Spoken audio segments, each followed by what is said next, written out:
പ്രതിപക്ഷ നേതാവ് വി.ഡി. സതീശൻ നയിക്കുന്ന മലയോര സമരയാത്ര മലയോര ജനതയ്ക്കിടയിൽ വൻ ഓളം സൃഷ്ടിച്ച് മുന്നേറുകയാണ്. മലയോര ജനതയുടെ പ്രശ്നങ്ങൾ മാത്രം പ്രധാന വിഷയമായി എടുത്ത് ഒരു പ്രതിപക്ഷ നേതാവ് നയിക്കുന്ന സംസ്ഥാന ചരിത്രത്തിലെ ആദ്യ യാത്ര എന്ന പ്രാധാന്യം ഇതിന് കൈവന്നതോടെ മലയോര ജനതയിൽ നിന്നും വലിയ സ്വീകാര്യതയാണ് യാത്രയ്ക്ക് ലഭിച്ചുകൊണ്ടിരിക്കുന്നത്. ഇടക്കാലത്ത് UDF-ഉമായി ഇടഞ്ഞു നിന്ന ക്രൈസ്തവ സഭാ നേതൃത്വങ്ങൾ ഉൾപ്പെടെ വി.ഡി. സതീശൻ നയിക്കുന്ന ജാഥയ്ക്ക് വലിയ പിന്തുണയാണ് നൽകുന്നത്. 25-ന് യാത്ര തുടങ്ങിയ ഇരിക്കൂർ കരുവാഞ്ചലിൽ വൻ ജനബാഹുല്യമാണ് കണ്ടത്. ഒരുപക്ഷെ UDF പ്രതീക്ഷിച്ചതിലുമധികം ജനങ്ങൾ കക്ഷി രാഷ്ട്രീയ ഭേദമന്യേ പ്രതിപക്ഷ നേതാവിന് ഐക്യദാർഢ്യം പ്രഖ്യാപിച്ച് അവിടെ ഒത്തുകൂടുകയായിരുന്നു. വന്യജീവി ആക്രമണം പതിവായിക്കൊണ്ടിരിക്കുന്ന കേരളത്തിലെ മലയോര മേഖലയിലെ ജനങ്ങളുടെ പ്രശ്നങ്ങളെ അവഗണിച്ചുകൊണ്ട് മുന്നോട്ടു പോകുന്ന കേന്ദ്ര സംസ്ഥാന സർക്കാരുകൾക്കെതിരെയുള്ള മലയോര ജനതയുടെ പ്രതിഷേധ ശബ്ദങ്ങളാണ് ഇവിടെ കേൾക്കാൻ കഴിഞ്ഞത്. മലയോര ജനതയുടെ ശബ്ദമായി മാറിയിരിക്കുകയാണ് പ്രതിപക്ഷ നേതാവ് വി.ഡി. സതീശൻ. അതിനിടയിൽ കോൺഗ്രസിനുള്ളിൽ പടലപ്പിണക്കങ്ങൾ ഉപേക്ഷിച്ച് മുതിർന്ന നേതാക്കളുടെ വൻനിര തന്നെ പ്രതിപക്ഷ നേതാവിന് പിന്തുണയുമായി യാത്രയിൽ ഒപ്പം കൂടുകയാണ്. കഴിഞ്ഞ ദിവസം പ്രിയങ്ക ഗാന്ധിയും ജാഥയ്ക്കെത്തിയതോടെ പ്രവർത്തകരുടെ ആവേശം ഇരട്ടിയായിരിക്കുകയാണ്. അതിനിടയിൽ പഞ്ചാരക്കൊല്ലിയിൽ കടുവയുടെ ആക്രമണത്തിൽ കൊല്ലപ്പെട്ട രാധയുടെ വീട് അദ്ദേഹം സന്ദർശിച്ചു. മലയോരത്തെ ജനങ്ങളെ വിധിക്ക് സർക്കാർ വിട്ടുകൊടുക്കരുതെന്ന് അദ്ദേഹം പറഞ്ഞു. കടുവ ഇറങ്ങിയതോടെ ജനങ്ങളാകെ ഭീതിയിലാണ്. വിധി എന്താണോ അതുപോലെ ആയിക്കോട്ടെ, ഞങ്ങളൊന്നും ചെയ്യാനില്ല എന്ന നിസ്സംഗതയാണ് സർക്കാരിനുള്ളത്. കഴിഞ്ഞ 3.5 വർഷത്തിനിടയിൽ ഇക്കാര്യം ശക്തമായി ഉയർത്തി നിയമസഭയിൽ 4 അടിയന്തര പ്രമേയങ്ങളാണ് അവതരിപ്പിച്ചത്.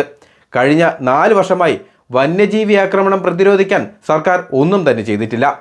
എന്നിട്ടാണ് ഗവർണറുടെ നയപ്രഖ്യാപന പ്രസംഗത്തിൽ കേരളത്തിൽ വന്യജീവി ആക്രമണം കുറഞ്ഞു വരികയാണെന്ന് എഴുതി വച്ചിരിക്കുന്നത്. 2019 മുതൽ വന്യജീവി ആക്രമണം വൻതോതിൽ വർദ്ധിച്ചിരിക്കുകയാണ്.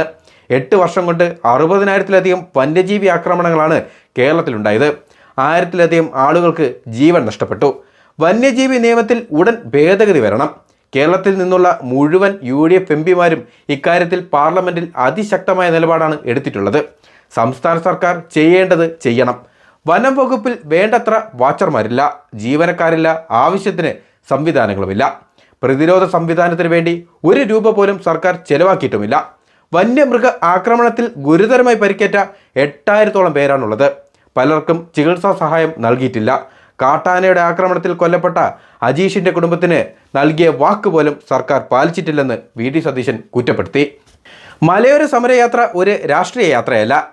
മലയോരത്തെ ജനങ്ങളുടെ സങ്കടങ്ങളിൽ ഐക്യദാർഢ്യം അറിയിക്കാനാണ് യാത്ര നടത്തുന്നത്. പ്രശ്നങ്ങൾക്ക് പരിഹാരമുണ്ടാകുന്നതുവരെ UDF കൂടെ ഉണ്ടാകും.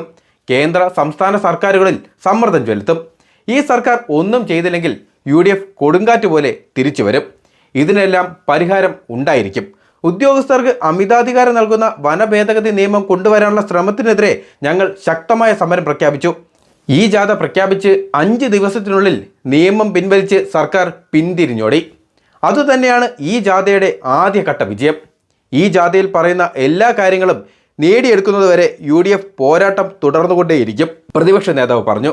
വന്യമൃഗങ്ങളുടെ ആക്രമണത്തിൽ നിന്നും മലയോര കർഷകരെയും ജനങ്ങളെയും രക്ഷിക്കുക, കർഷക മേഖലയിലെ തകർച്ചയ്ക്ക് പരിഹാരമുണ്ടാക്കുക, ബഫർ സോൺ വിഷയത്തിൽ കേന്ദ്ര സർക്കാർ ഇടപെടുക തുടങ്ങിയ ആവശ്യങ്ങൾ ഉന്നയിച്ചാണ് കേന്ദ്ര സംസ്ഥാന സർക്കാരുകൾക്കെതിരെ പ്രതിപക്ഷ നേതാവ് മലയോര സമരയാത്ര ഇരിക്കൂറിലെ കരുവാഞ്ചലിൽ നിന്നും ആരംഭിച്ചത്. യാത്ര ഫെബ്രുവരി 5-ന് തിരുവനന്തപുരം അമ്പൂരിയിൽ സമാപിക്കും.